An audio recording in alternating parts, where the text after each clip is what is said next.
सबसे पहले इंट्रोडक्शन कि आपका बॉर्डन ट्यूब जो है उसका नाम बॉर्डन ट्यूब क्यों पड़ा, कब ये लोगों के सामने आया और किस तरह से ये वर्क करता है। तो एक फ्रेंच वॉच मेकर थे और इंजीनियर भी साथ में, जिनका नाम था यूगेन बॉर्डन। उनके नाम पे उन्होंने इसको इन्वेंट किया था 1849 में। उनके नाम पे इस ट्यूब का नाम दिया गया था बॉर्डन ट्यूब, जिन्होंने खुद इस ट्यूब को इंट्रोड्यूस किया सभी के सामने। और इसकी मेनली जो वर्किंग रहती है, जो इसका प्रिंसिपल है कि जब भी इसके ऊपर प्रेशर अप्लाई होता है, एक सीधी ट्यूब टेंड्स टू स्ट्रेटन और regain it's circular form in cross section. वो ट्यूब क्या करती है, जैसे ही प्रेशर अप्लाई होगा वो अपनी सर्कुलर फॉर्म को स्ट्रेच करने की कोशिश करती है। अब यहाँ पे ये सर्कुलर फॉर्म कैसी होगी, ये डिफरेंट टाइप के आपके बॉर्डन ट्यूब्स हो सकती हैं। आपकी सी टाइप हो सकती है, स्पायरल टाइप हो सकती है, हेलिकल टाइप हो सकती है। तो सी टाइप में आपकी जो ट्यूब होगी वो कंप्लीट सर्कल ना होके 3/4 सर्कल के रूप में एक ट्यूब है वो आपकी सी शेप में बनी हुई होती है। जैसे उसके अंदर प्रेशर इनलेट होता है, प्रेशर इनलेट होने की वजह से जितना प्रेशर उसके ऊपर अप्लाई होगा, उसी प्रेशर की वजह से क्या करेगी, वो ट्यूब स्ट्रेट होने की कोशिश करती है। वो स्ट्रेट होने की कोशिश करेगी और उसी की वजह से आपका डिफ्लेक्शन है वो आपके पॉइंटर के ऊपर रिफ्लेक्ट हो जाएगा और हम पॉइंटर के ऊपर आपका रिफ्लेक्शन देख सकते हैं। इसका वर्किंग प्रिंसिपल जिसके ऊपर ये वर्क करता है, तो वेन इलास्टिक ट्रांसड्यूसर बॉर्डन ट्यूब जो हम यहाँ पे यूज़ करते हैं वो इलास्टिक रहती है और उसकी प्रॉपर्टी में प्रेशर आने की वजह से चेंज हो सकता है। Is subjected to a pressure it defects, उसके अंदर चेंज आता है जैसे ही उसके ऊपर प्रेशर अप्लाई किया जाता है। And this deflection is proportional to the applied pressure when calibrated. तो अब हम इसको प्रॉपर कैलिब्रेट करते हैं पर्टिकुलर प्रेशर के अकॉर्डिंग कि कितना प्रेशर होगा तब इसके अंदर कितना डिफ्लेक्शन आता है, और जितना जितना डिफ्लेक्शन उसके अंदर आ रहा है उस प्रेशर के अकॉर्डिंग इसे कैलिब्रेट करके आपका इंस्ट्रूमेंट डिज़ाइन किया जाता है। उसके बाद हम जब भी प्रेशर मेजर करते हैं वो हमें एग्जैक्ट रीडिंग दे देता है। ये डिफरेंट टाइप्स हैं आपके। सी टाइप जिसमें आपकी जो ट्यूब है वो सी टाइप में होती है, यहाँ से आपका प्रेशर इनलेट होगा, फ्लूइड जो फ्लो हो रहा है, और जैसे ये ट्यूब के अंदर फ्लूइड आएगा, यहाँ से ये ट्यूब है वो पूरी की पूरी पैक है, तो वो फ्लूइड बाहर नहीं जा सकता, तो वो कोशिश करेगा कि इस ट्यूब को ये स्ट्रेट करने की कोशिश करे। तो जैसे इसके ऊपर फोर्स अप्लाई होगा ये बाहर की तरफ ट्यूब स्ट्रेट होगी, तो इसके साथ जो पॉइंटर कनेक्ट है वो पॉइंटर इस नीडल को, यहाँ पे जो आपके डिस्प्ले डिवाइसेज है उसके ऊपर जो नीडल कनेक्टेड है उस नीडल को ये मूव करवाएगा। और यहाँ पे जो असेंबली होती है वो आपकी रैक एंड पिनियन असेंबली रहती है, जिसकी वजह से जैसे ही आपका पॉइंटर आपका डिफ्लेक्ट होगा आपको प्रेशर की वैल्यू मिल जाएगी। दूसरी टाइप आपकी यहाँ पे जो सी टाइप में बॉर्डन ट्यूब थी वो स्पायरल टाइप भी हो सकती है। तो इस तरह से आपकी जो शेप है वो स्पायरल शेप में आपको यहाँ पे देखने को मिलेगी। इसके अंदर यहाँ पे इस साइड से प्रेशर इसके ऊपर अप्लाई होगा, तो जैसे इस पर प्रेशर अप्लाई होगा ये स्पायरल जो स्प्रिंग है वो अपने ओरिजिनल शेप को थोड़ा सा डिफ्लेक्ट करेगी, और डिफ्लेक्ट होने की वजह से हमारे पॉइंटर के अंदर डिफ्लेक्शन हमें यहाँ पे मिल जाएगा।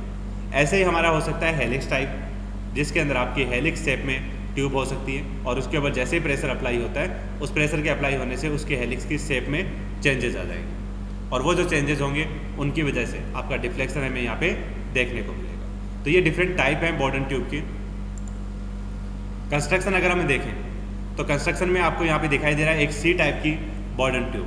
यहाँ से आपका प्रेशर इनलेट होगा नीचे की तरफ से, तो नीचे की तरफ से जैसे फ्लूइड इसके अंदर इनलेट होगा, यहाँ से ये कम्प्लीटली इस ट्यूब के अंदर रोटेट होते हुए लास्ट जो एंड है वहाँ तक आपका फ्लूइड इसके अंदर आ जाएगा। अब इसके अंदर फ्लूइड आने की वजह से थोड़ा सा इसके अंदर ट्यूब में डिफ्लेक्शन आएगा, और ट्यूब में जैसे डिफ्लेक्शन आएगा ये एडजस्टेबल लिंक है वो यहाँ से मूव करना स्टार्ट करेगा।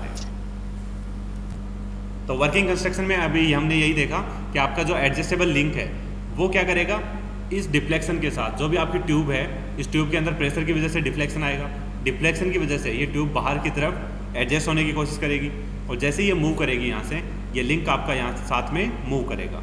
इस लिंक के साथ जो आपका पिवोट कनेक्ट है वो पिवोट क्या करेगा, आपका जो दूसरा रेक एंड पिनियन अरेंजमेंट है उस रेक एंड पिनियन अरेंजमेंट को मूव करवाता है, और उसके मूवमेंट की वजह से इस पिनियन के ऊपर जो स्प्रिंग लगी हुई है उससे आपके यहाँ पे नीडल कनेक्टेड है, और वो नीडल जैसे ही आपका पिनियन रोटेट होगा वो नीडल रोटेट होना स्टार्ट करेगा। स्प्रिंग का मेन यहाँ पे यूटिलाइजेशन ये है कि जैसे ये प्रेशर आपका अपनी ओरिजिनल पोजीशन में आता है, फ्लो वापस चला जाता है, तो ये स्प्रिंग इसको ओरिजिनल पोजीशन में नीडल को वापस ले आती है। तो ये इसका बेसिक कंस्ट्रक्शन है जो कि बहुत ही सिंपल सा होता है, और मेन यही पर्पज़ है कि आपकी बॉर्डन ट्यूब ज़्यादा यूज होती है।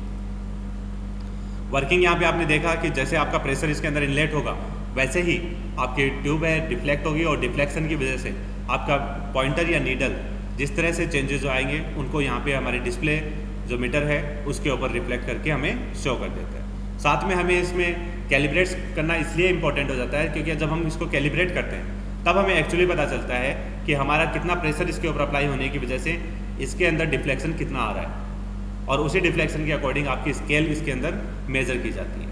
जो भी आपका मीटर है वहाँ पे आपकी स्केल डिफाइन की जाती है और उस स्केल से हम प्रेशर को रीड कर सकते हैं।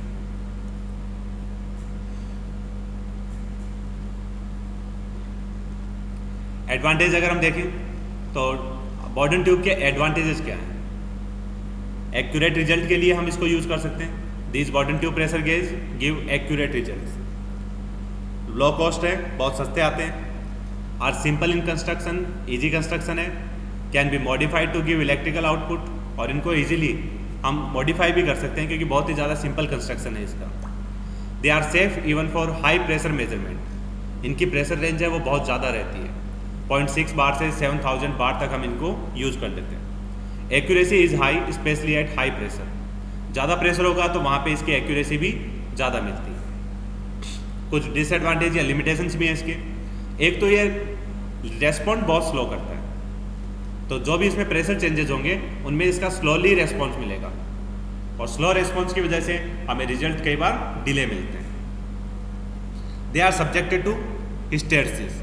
हिस्टेरेसिस में क्या होता है कि जैसे ये अपनी ओरिजिनल शेप में वापस आता है तो वो उसी पाथ को फॉलो नहीं करता जिस पाथ से आपने इसको प्रेशर या फोर्स अप्लाई किया था। तो हो सकता है उसके अंदर कोई ना कोई चेंजेस हमें वहाँ पे मिल जाए, और उन्हीं की वजह से धीरे धीरे आपका इंस्ट्रूमेंट खराब हो सकता है। They are sensitive to shock and vibrations. अगर वहाँ पे जहाँ भी वर्किंग कंडीशंस हैं कोई भी हल्का सा शॉक या वाइब्रेशन लगते हैं तो उसकी वजह से भी आपका इंस्ट्रूमेंट डैमेज हो सकता है। तो ये सेंसिटिव रहता है, इसलिए हम इसे प्रॉपर माउंटिंग करके ही यूज कर सकते हैं। Amplification is a must as the displacement of the free end of the Bourdon tube is low. अब यहाँ पे जो डिस्प्लेसमेंट है, क्योंकि हमने एक लिमिटेशन दे रखी है सी टाइप आपकी जो ट्यूब थी उसके बाहर एक चैम्बर बना के कि इससे ज़्यादा इसमें डिफ्लेक्शन नहीं आ सकता, तो उस डिफ्लेक्शन के अंदर लिमिटेड डिफ्लेक्शन जो मिला है हमें, उसी डिफ्लेक्शन के लिए हमें रिजल्ट को देखना अगर है तो प्रॉपर एम्पलीफिकेशन हमें यहाँ पे यूज़ करना होगा कि कितने नंबर ऑफ टाइम एम्पलीफाई करके हम अपना रिजल्ट देख सकते हैं। It can not be use for precision measurement. अब प्रीसाइज अगर मेजरमेंट हमें यूज करना है जहाँ पे हमें बहुत ज़्यादा एक्यूरेसी की रिक्वायरमेंट है, एक्यूरेसी एंड प्रीसीजन की, तो एक्यूरेसी तो ये हमें देता है, बट प्रीसाइज दैट मीन्स हम बार बार सेम रिजल्ट आते हैं, तो उस रिजल्ट में वहाँ पे हमें प्रॉब्लम मिल सकती है कि जैसे ही ये बार बार अगर हम इसको यूज़ करेंगे तो हमें जो हिस्टेरेसिस प्रॉब्लम वहाँ पे होती है, तो उसकी वजह से इसके रिजल्ट में चेंजेस देखने को मिल सकते हैं। बट कंटिन्यू अगर हम एक बार यूज़ करते हैं तो वहाँ पे आपको एग्जैक्ट और एक्यूरेट रिजल्ट ये दे सकता है। तो ये कुछ इसके बारे में डिटेल्स थी जो कि हम बॉर्डन ट्यूब को यूज़ क्यों करते हैं और कैसे समझ में आता है। अब इसके लिए मैं तो यहाँ पे आपको इसके एनिमेशन में दिखाई दे रहा है एक पाइप है जहाँ पे एक बॉर्डन ट्यूब प्रेशर गेज अप्लाइड है। अब ये कैसे वर्क करता है, क्या इसका कंस्ट्रक्शन है, वो हम यहाँ पे इसके अंदर स्टडी कर रहे हैं। तो मेनली इसकी जो वर्किंग है वो है कि आपका ये जो प्रेशर है 0.6 बार टू 7000 बार तक ये वर्क करता है। अगर हम इसमें देखें कि हमें क्या क्या पढ़ना है, वर्किंग प्रिंसिपल,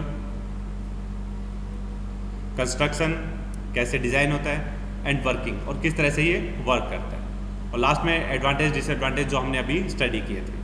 तो यही सारी चीज़ें हमें यहाँ पे इसमें देखनी है कि बॉर्डन ट्यूब प्रेशर गेज का वर्क कैसा है और कैसे ये कंस्ट्रक्ट किया जाता है। तो वर्किंग प्रिंसिपल है इसका, फ्लूइड फ्लो हुआ पाइप के थ्रू, इसके अंदर जो ट्यूब थी वो डिफ्लेक्ट हुई, डिफ्लेक्ट होने से इसका एरिया इंक्रीज होगा, और दूसरा एंड है वो सील्ड है, तो आपका जो प्रेशर होगा वो इसी के ऊपर अप्लाई होगा। यहाँ आपका पॉइंटर कनेक्टेड है इससे एंड से, और ये पॉइंटर यहाँ पे नीडल के साथ मूव कर रहा है। तो ये प्रेशर जैसे इसके अंदर अप्लाई होता है, इसके अंदर डिफ्लेक्शन आएगा, डिफ्लेक्शन से आपका लास्ट वाला एंड इसको मूव करवा देगा। यहाँ पे आप इसकी वर्किंग देख सकते हैं। ये आपका फ्लूइड है, इसका प्रेशर इंक्रीज हुआ, प्रेशर इंक्रीज होते ही ये ट्यूब में डिफ्लेक्शन आपको इजीली देखने को मिल रहा है। साथ में इसके सेगमेंटल लीवर, एडजस्टमेंट लिंक जिससे ये कनेक्ट है। यहाँ पे इसके लास्ट कॉर्नर पे rack and pinion arrangement, pinion से पॉइंटर कनेक्टेड और एक स्प्रिंग।